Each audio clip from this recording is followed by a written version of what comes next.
Hello, gentle marketers. Welcome to episode 79 of the Gentle Business Revolution podcast, the show where we talk about marketing your business by disrupting the current marketing paradigm and changing it to a gentler approach, one that's based on empathy and kindness. I'm Sarah Croce. As you know by now, I'm the host here. You know that you're in the right place if you are a heart-centered entrepreneur or change maker who is looking for a better way to market your business, one that's aligned with your values. Or you might also be a marketing impact pioneer. So that's someone working in marketing for an organization, and you're just curious about different ways to connect with your people. How are you doing? I hope you enjoyed the special week that was all about kindness. And unfortunately, today's already the last day of the Worldwide Random Acts of Kindness Week. And if you're just joining us today, make sure you hit subscribe on the podcast and then go back and binge listen to all the previous episodes this week. We had some really beautiful conversations on how to bring more kindness and empathy to the business world. Also, as you know, these episodes are sponsored by the Gentle Marketing Revolution book that's now available on Amazon. So you can get it on Amazon directly. Just look for the Gentle Marketing Revolution, or you can go to thegentlemarketingrevolution.com/book. That's also the page to go back to download all your beautiful resources, exercises, and a bunch of other goodies. Now, if you already have your copy and maybe already read it, I'd love to hear from you. You can go over to sarahsenacroce.com/ask and record a quick audio and just kind of let me know how it resonated with you, if there's anything special that stood out to you, or just in general, how it made you feel. I'd love to hear from you. Besides always sharing 2 random acts of kindness on these special episodes around kindness, I'm also giving away a year-long membership to the Gentle Business Circle. That's our community of gentle marketers where we discuss this new way of doing marketing and business on a monthly community call. The giveaway is an act of kindness of one of the participants of the Kickstarter that I hosted earlier, actually late to 2020. So some people chose the Gentle Business Circle reward without actually needing the membership. So they're friends and family. And when I asked them, they happily offered to have me use their membership as a giveaway during this week.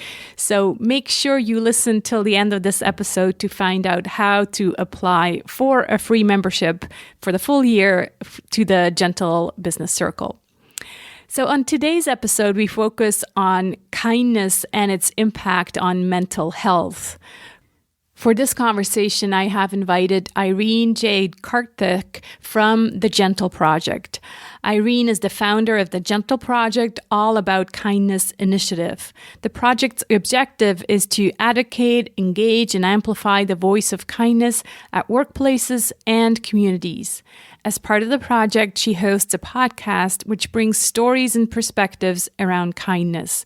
She's extremely passionate about kindness and its role in building a better tomorrow. Irene has spent 17 years working for global firms in management roles, and she is currently based in London and is a self-employed business consultant. And one more thing, Irene really walks her talk. She shared with me that last year she diverted a part of her income towards small projects such as a laptop for a juvenile home, sponsored one-day meal for 750 children back in India, local food bank donations, sponsored sanitary products for underprivileged, and many more. So let's talk to Irene. Good morning, Irene. How are you? Good morning, Sarah. I'm doing well. How about you? Yeah, not so bad, not so bad. It's a rainy, yucky day in Switzerland. And it's just, we're still obviously recording this during the extended lockdown, the 2020 that never ended, it seems like. And so some days are better than others. Let's just say that. I'm so glad that we're having this conversation. That's kind of the highlight of my day. No, that's not true. I just got a box of British chocolates this morning from a podcast host where I was a guest on yesterday. And I don't know if you ever had those, but they have these bubbly things inside. And so they pop in your mouth. And it's like this amazing experience. Like, we remember, maybe you remember these candy we used to have where it's like some kind of powder and then it pops in your mouth. And so I'm having this chocolate and I'm like, oh my gosh, that's like the most excitement I've had in weeks. So I'm in a good mood because of the chocolates. Oh, that's amazing. I mean, yeah, I do remember those candy that pops in your mouth, Right. It's So such a familiar feeling. yeah. So now they have an adult version in the form of truffles. So Oh, anyway, but that's not what we're talking about. We're talking about, as you know, it's the Random Acts of Kindness Week.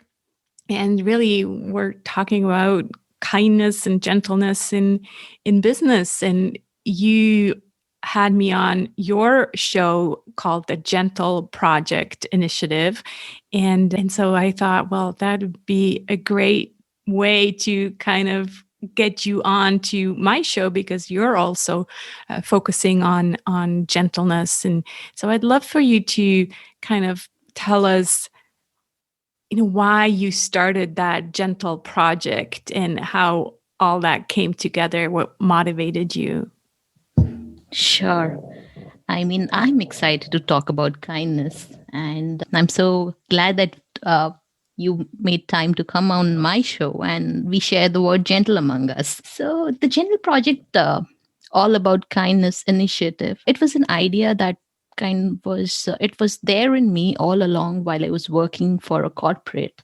Mm-hmm. But I think the idea, if I actually reflect on it, the idea goes back to my childhood, I believe, because my parents were very kind and I was brought up in a very kind environment. And I've seen them kind of conduct acts of kindness in the daily lives. And then when I transitioned to the adult world and started working for a corporate, I saw that, yeah, I mean, people were kind, but I felt people were more nice. You know, the bridge between nice and kindness. They were nice, they were polite, but somehow hesitated when it came to kindness. Not everybody, probably, one in 20 or one in 30 people, you would see people actually being kind at workplace. And I thought that was something that intrigued me, and I was kind of trying to think what can be done to normalize kindness at workplaces. And that was an idea that, it kind of, then we transitioned to a period where social media became active, and there was so much of dissonance among, the online world. We see a lot of, news around things that are not going well, things that are, you know ugly. There's so much of strife that we get to hear. But when you talk about kindness or kind acts, that voice is still not amplified. And it's not that there isn't enough kindness. I believe that there is a lot of kindness, and all of us have that innate kindness that we can carry out.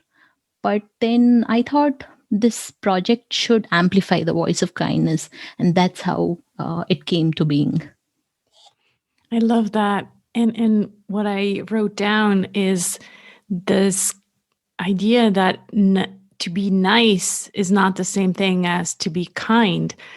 It's interesting. I don't think that ever came up. And so I really want to dig a bit deeper. To you, what is the difference between being nice and being kind? Absolutely. I think nice, the way I would define is nice is all of us are nice. We are polite, we have manners, we are courteous, respectful. But kindness is showing that you care, taking that action.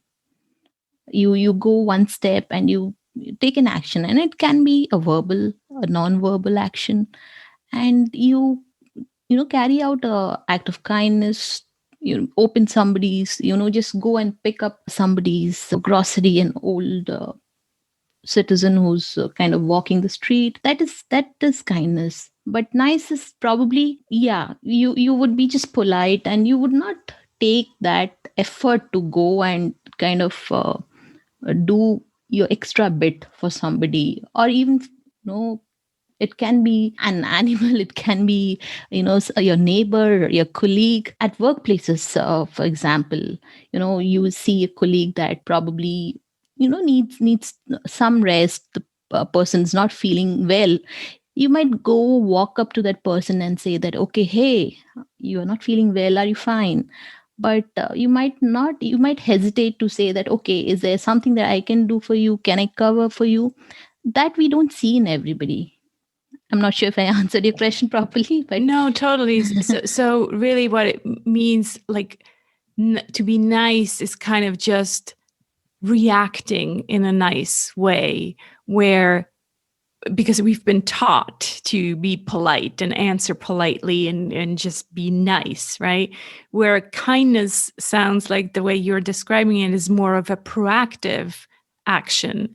So you are taking responsibility and yeah, offering kindness, where niceness is not really being offered. It's just kind of this, we're in this trance of that's just how we've been brought up to be nice and polite.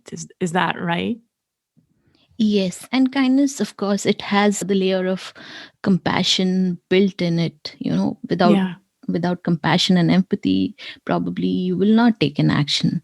So so that is one part of what kindness is. And if you were to kind of dig further, I was reading a very interesting research study that is being done on kindness. And in that paper, they say that, they have divided kindness into three different categories. One is the distinct feeling of kindness, that, okay, you feel that you need to take some action, you go and help somebody. Then the second part is the pro-social aspect of kindness, where, as a community, you come together, you do something about for somebody who's kind of going through something in the community. And it can be just the effort, it can be volunteering, it can be just going and spending time at an care home. It can be those aspects. And then there is the altruism aspect, where you actually donate money, or your earnings. So I found that very interesting. That is interesting. Do you think you can just pick one? Because what came up is like, well, the last one is kind of an easy way out. If you have money, a lot of money, like you see kind of this companies doing that, where it's like, oh yeah, we're giving 10% of our earnings, but then you look at the way they treat their employees, and the kindness doesn't show up there. So is there a risk to kind of buy kindness? Absolutely. I mean, personally, I believe that donating, yes, that is the easy way out. I mean, and that's another part of kindness, the whole kindness revolution, that I'm little wary about. The whole aspect of, I would say, commercialization to a certain extent, because you see so many people, or there are so many organizations where people just go and donate money, but they might or might not really, be active in the community or a social. But in my view, uh, kindness where you are actually expending time and energy, that really will make a huge difference in people's life. Yeah, of course, money is important, and there are a lot of causes that people can help. But if somebody kind of, takes that time out and donates their effort, that makes a difference. And in companies specifically, I feel there's a contradiction somewhere, because, yeah, you can always have policies, and you can have a branch. The companies normally have the CSRs where they go and donate. They have drives where you go and volunteer, and then you donate a portion of the earnings. But what I feel is missing is that innate ability to connect with each other as employees, as colleagues. That needs to be nurtured. I mean, somewhere that kind of gets diluted because, yeah, workplaces, there are certain rules and there's some sort of hygiene that one needs to follow. But how do you get that humanness in those connections? And I feel that kindness can be that uh, fabric that kind of weaves everything together. Yeah, I think it's, we're not saying donating money is not good. Obviously, it is good because money is always needed. We know that. But in a way, it reminds me also that the idea of running a gentle business focuses on the three wins, which is, yourself, your customer, and the world. And so, yes, there's money involved, but it also, if you're really applying that, you will also be able to generate more time for yourself because you're not always working towards making more and more and more and more money that you can then donate. So, in a way, maybe if we're all applying the gentle business approach, then we actually can carve out more time also that we can then invest back into kindness and giving and volunteering and all of that. Absolutely. I mean, yeah, I completely agree with you. I just want to kind of throw out a caution there. I am definitely, people, if they are able to donate, definitely do that. But yeah, but what you said is that how do you kind of have the gentle business going on? So in companies, and I think we see that in the B corporations that are coming Yeah. up. Mm-hmm. Yeah, so true. Yeah, I was on a call yesterday with a young millennial, and she's the head of marketing for a startup company, and she's like, oh, I apologize, I have my 3-month-old baby here with me, and so it was just like, it gave me a glimpse of what business is going to look like in a few years from now, that it's okay to have life and business and all of this happening together. And so I think the minute we start to feel less like we're always have to strive towards making more and more money, then I think there will be also more time to apply towards kindness and towards volunteering, and what you're saying kindness really is. Kindness is not defined by just giving money. So where where did you did all this research, where did you really see this need for kindness? Clearly, you coming from the corporate experience, I think that's where you were mentioning this. How did you notice this, like in daily corporate life? Yes, I noticed it in my corporate life, and especially with the verbal and non-verbal behaviors of people around me. Because the whole corporate scenario where we are so cutthroat, the aggressiveness in business that is required to generate profits. It all started with this person named Frederick Taylor, who kind of got this whole rigor to the corporate that, okay, you have to be productive, you have to be, managers have to be on top of people, you kind of put them on a leash. And so I think that is something that he started. And then we kind of adapted, all the corporates around the world adopted this whole concept of being putting employees on a leash and kind of trying to ensure that you get the productive hours and productivity out of them to generate more profits. But in the whole process, I feel somewhere we kind of forgot that at the end of the day, everybody's a human being and everybody will make certain mistakes. There will be issues that will people will be facing in the personal lives, in professional lives. So somewhere in that pursuit of profits, I felt that we were missing the point. And it's not that all these people who work at corporates are bad. Everybody is inherently, I believe that all of us are kind, but we don't have that courage, or there are a lot of barriers that are there in corporate that don't allow us to exercise the kindness. So that's where I felt that there was a need for kindness, and that it was missing there. Yeah, that's so interesting. So it feels like this all started with one kind of framework, I guess, that Yes. what was his name? I didn't get his name and I didn't Yeah, know about it. his name was Frederick Taylor. Okay. So he kind of defined the way a business should be working, and this is how corporates are supposed to be running, and it's all focused towards more and more profits, right? And so that's where everybody followed suit. And in a way, what this image I see is everybody started to wear these certain masks because it just felt like we had to disengage from our human beings in order to become like, these robots that keep producing more.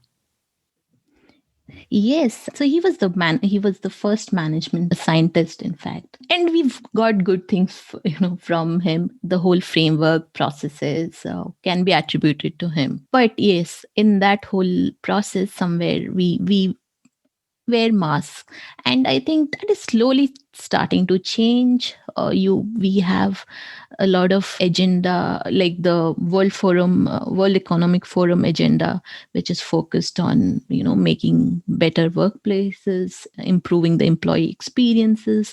So right now we are at that cusp of changing things, but I think by the time in the next couple of years, we will see more of people actually branching out of corporates. We'll see that there are a lot of more people who work by themselves as self-employed, the freelance economy. So I think the whole dynamics will change. So I believe that corporates are also realizing that it is time to change now. Hmm. I'm wondering if they are really realizing. My husband is still in a corporate job, and man, it doesn't feel like they are realizing anything. It just feels like they're 10 years behind. And unfortunately, a lot of employees, if they don't have some kind of connection to the outside world, they just still accept that as being normal. That's just the way it is, right? And so I can only really hope that you're right, and I believe so too. That eventually more and more people are gonna just not want to work in a corporate environment anymore. Especially if you look at the younger generation, the millennials, that's not what they want. And so it will be interesting to see which corporations will adapt and really change, and which ones will just kind of basically crumble. So yeah, I'm really curious to see how that all plays out. The other thing that we wanted to talk about today is kind of this topic of mental health, because right now, we're in this global pandemic. Things have really radically changed also for employees. So everybody's in home office. And so how do you think kindness plays a role in this idea of mental health? Where are we heading, and how does kindness play a role in that? Yes, I mean, and that's a very interesting question that you asked. Uh, Kindness definitely, I believe, can play a huge role in the mental health crisis that we are in, and I think we are going to face as well. So, in terms of mental health statistics, as of now, as per the last update that I had read about 13% of the world population faces some kind of mental health challenges. But with the pandemic, this is expected to rise because of the fact that a lot of people have been in isolation, they have been lonely, and so that is one area where, governments are actively engaged, and I think companies are also starting to invest more meaningfully, but that is a very small percentage of companies who are actually thinking beyond technology for mental health. So, in terms of kindness, I think kindness gives you the ability uh, to accept, to be compassionate, to be tolerant, and to be kind of, just be there for people. And all mental health issues, or people who kind of deal with mental health issues, they need support from the families, from the friends, and also from the community. I think that's where kindness can play a key role, because if all of us have that, ability to extend ourselves and show up for our colleagues or our friends, or for the society, even the communities that we stay in, that can make a difference. Because there are different layers. So first of all, you are non-judgmental about kindness teaches you to be non-judgmental about some, people or the situations. Then you have empathy, then you have the understanding of just the problem that the particular individual might be facing. So that's where I feel that kindness can help act as anchor, a support anchor for the community and for the people who go through challenges, mental health challenges. How do you think these corporations, where right now, as I said earlier, it really still feels like your personal life and your business life or your career are completely separate? How are they gonna, make that bridge between where before we just kind of left our personal life at the door and you're like, okay, I'm not talking anything personal. Maybe we can ask about my kids, but that's about it. And, don't even think about asking about mental health. How are we going to make that bridge? It seems like there's like this huge abyss between where we are still now, a lot of corporations are, a lot of businesses are, and where we want to go. So how do we get there? Yes, I think there is a huge abyss. I mean, I agree. I think the first step is that people need to acknowledge that we are dysfunctional. Companies, the cultures, they are dysfunctional, and they have to. I think the first step is acceptance of the problem, that, okay, this is something that they need to change. The second step would be, making the environment, focusing on the environment, training the people. But again, training, when I say training, it is more of not the typical training that happens in companies, where you go and sit for 8 hours, get, you have slideshows, and it talks about how do you become more emotional intelligence. It's like 7 steps to become emotionally. Yes, no, I'm not talking about that. I'm thinking that in companies, they should identify. It's like having core groups of people who actually walk the talk. It's this beautiful idea of the Pygmalion effect, which is there, where you kind of, you expect. So it's like projecting.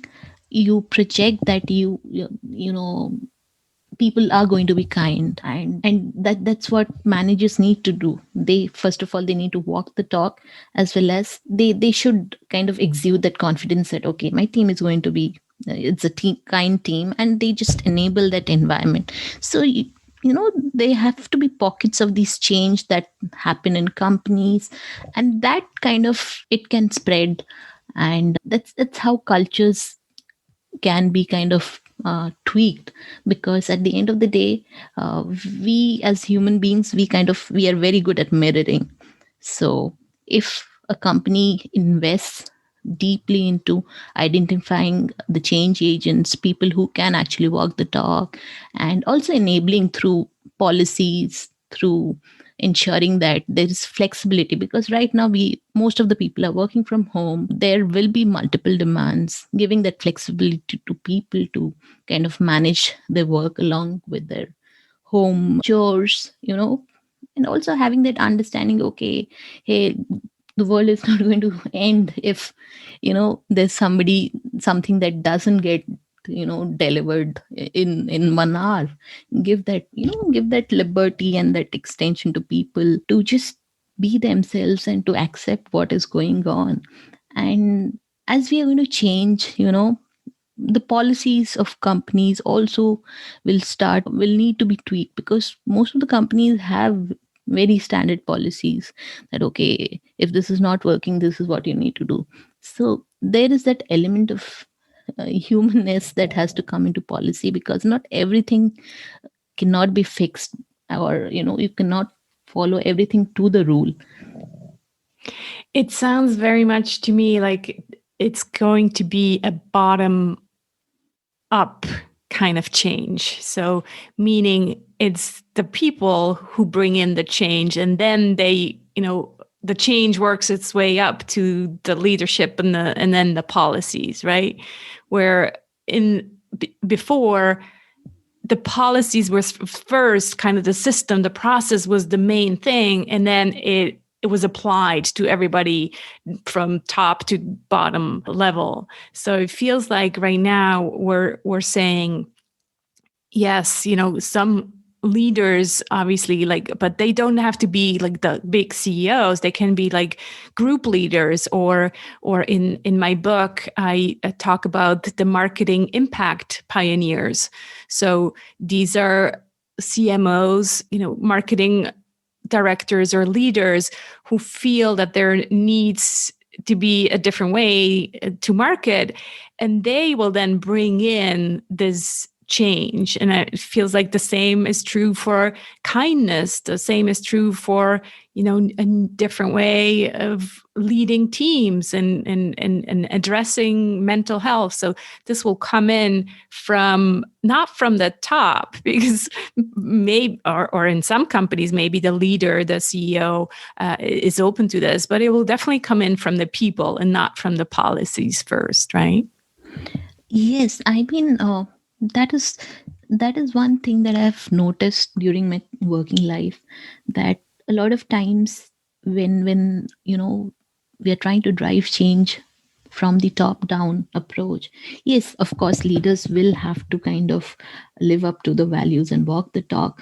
But what happens is that flow of communication or flow of change kind of gets disrupted at the middle layer, because if it is not going to reach the people who are at the ground, that's where the whole disconnect is. That, okay, the leader says that, okay, this is something that we are going to change, but the people who are actually working in teams, in different departments, they probably don't see that change in action. So that is where there's a lot of disconnect. So I think changes like this have to happen at the ground level, and it has to happen through the middle layer of management, the managers, the team leads, depending on what structures company have. And of course, the top leaders will need to walk the talk and ensure then kind of the whole change becomes more coherent. Yeah. And earlier you mentioned confidence. I think it really comes down to daring to, bring more of that into companies as well. Because right now, if you're still, if some of the listeners are working in a company where it doesn't feel like a kind environment, and it still feels like this old paradigm where it's all about profit, then it can be very scary to stand up and say, well, I'd like to, suggest something different and new, and let's, bring in more kindness. So it really has to do with, giving yourself permission and having the confidence to bring forward this new and different approach. Absolutely. And I think that is where I am, Gentle Project. One of the main objectives is to just start the dialogue around kindness. There are very few, probably, I would say about 50 to 100 people in the corporate, the entire global scenario, who are actually advocating, or they have platforms which only speak about kindness. So I think that voice needs to be amplified, and that's how it'll reach the people who need to make these changes. Yeah, exactly. So it's all about first the awareness, and then opening that dialogue, and surrounding yourself with more people who think alike. Listening to your podcast, listening to my podcast, and finding other podcasts that really gives you this confidence and courage to say, I'm not alone wanting this change. It is time now to bring more of this to the business world, and of course also, to entrepreneurship and marketing, since that's kind of what we're talking about here on this podcast. What are some of the ways, to kind of wrap up, Irene, for people to adopt more kindness as a way of life? So we talked a lot about business, but also just in general as a way of life. What would you say? Where to begin? I think the first thing is being kind to oneself. Mm. uh, all of us are going through a very difficult period of our lives. Our lives have changed. So it is very important that one is compassionate and empathetic towards oneself. And then you kind of move on to find areas where you can contribute. And it can be everyday things. It can be, kindness to your friends, to your colleague, to, people, to your neighbor. And it can be just going and helping out somebody, or offering to do a grocery run during these times of lockdown. It can be just I what I believe is that you have to find your way of imbibing kindness into your life. What makes you happy? So for me, I love children. So that is one area where I feel that I want to do more, and I want to be of use for senior citizens. So that is mine. So what is yours? You kind of need to identify, and then take action. And one thing is that there is no pressure that you have to just go and make a donation right away, or just do it right away. Just find some time, mark a day in your calendar, based on how busy or free you are, where you spend an hour. Right now, a good thing would be just set up a free time. For example, for freelancers, I know a lot of people are working from home.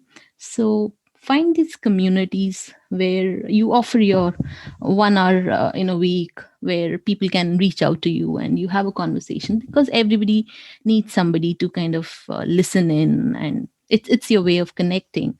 So one is everyday acts. The second is you know going that extra mile, and actually carrying out an act. Then being there for people emotionally, that is one way of kindness. The non-verbal is just smile, hold a door, small random acts of kindness. And then it is the core kindness, where you actually go out and just spend all your, like, you invest your time, energy, as well as money, and carry out something. Yeah. And I want to mention the Random Acts of Kindness workplace calendar. Again, I don't know if you have seen that, but the randomactsofkindness.org website, they have this amazing workplace calendar for the whole year with different ideas of small random acts of kindness. And they do, yeah, really include yourself. So kindness towards yourself, towards your colleagues, your family, but also towards the planet. So just, these random acts of kindness, like turning off the lights when you're not in the room, it just, all of these combined, they make you feel good. So it's not just that you're making other people feel good, you feel better as well, right? So it really also has, I'm sure there's been studies on that, you would know better than I, that being kind has an effect on mental health because it just, you feel better. Absolutely. I mean, being kind affects your health in particular. It reduces your stress level. It is good for your heart. And there are studies that say that, both the receiver and the giver of kindness, they both actually show kind of the how do you say, the emotional intensity or the emotional experience that one goes through while carrying out the act actually impacts the brain. Yeah. And it gives out the happy hormones. Yeah. So that's something that is already proven, and it actually helps your well-being. And again, kindness for the environment, as Sarah said. And right now, the top most important act of kindness that we can do is wash our hands and wear a mask. Yeah, that's so true. I think that's a really good place to come full circle. Like, don't forget to wash your hands, and again, that's not just kindness toward yourself, it's kindness for the community as well. So Yes. And there are studies that actually have, I was going through it recently, and those are the top acts of kindness that people can do currently, kind of help people in the community. Those are some of the important acts that we can do. And there's also an organization called kindness.org, which is a kindness lab.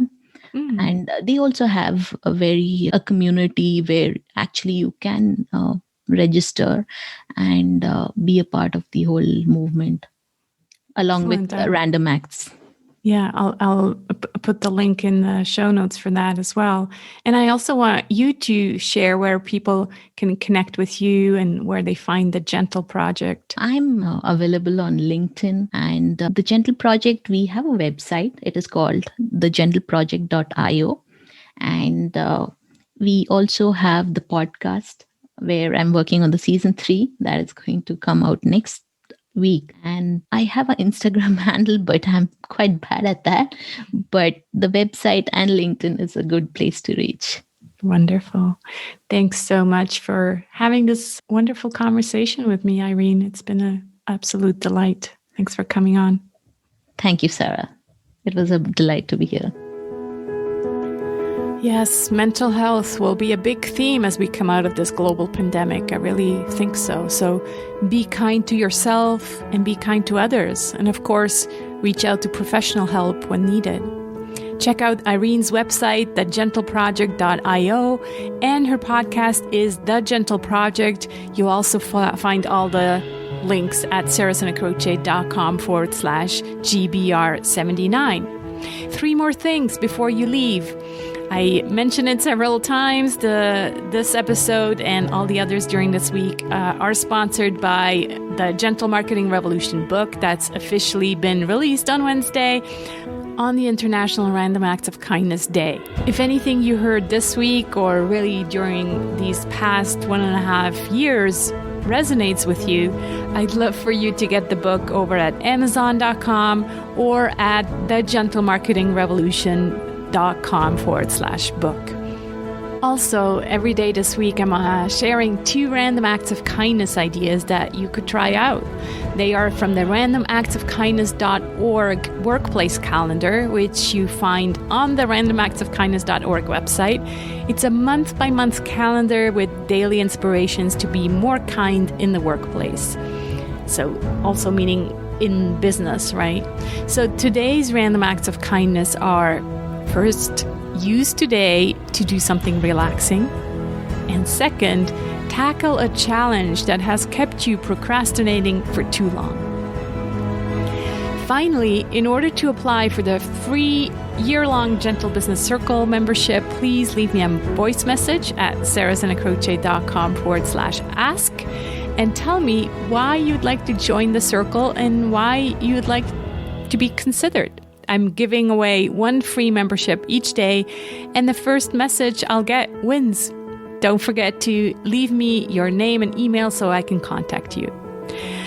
Thanks so much for tuning in today and this whole week, really. You'll find the show notes with all the links at sarahzenacroce.com/GBR79.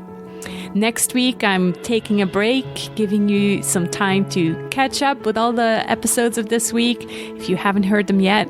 But I'll be back on March 6th with a musing around this idea of purpose washing, or the act of using purpose as a profit-boosting activity. So until then, be well. Let's be the change we want to see in the world. Take care.